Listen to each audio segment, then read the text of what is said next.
Hi friends, I'm Tilak. You're watching Tech May Be Unique, and today we're going to see how to send an Instagram story by creating an Instagram story for someone without posting the story on your Instagram. This is a super fantastic option, and if it is new for you, just like this video, share this video, and don't forget to click on subscribe button below. We just quickly move on to the video.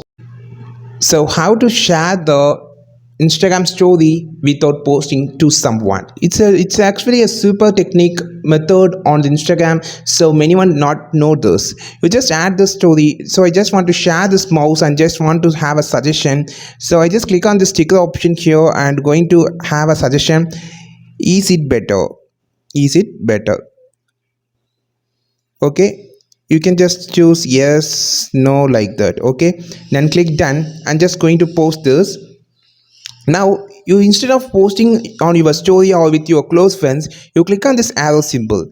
So here you will see an option called message. Click this. So now it will open your friends and you can just send this message directly and click done. Now you can see there is no story has been posted. It directly only sent for my friends and it is not posted on my story. So this is how you just share the story on with your friends. You can click. So this is my from my another account. You can click on this view photo and you can view the story like this, and it will not show on the account. I think this video helped you a lot. Like this video, share this video, subscribe this channel. We will meet on next video with super valuable content. This is Tilak signing off from Tech May Be Unique. Have a wonderful day.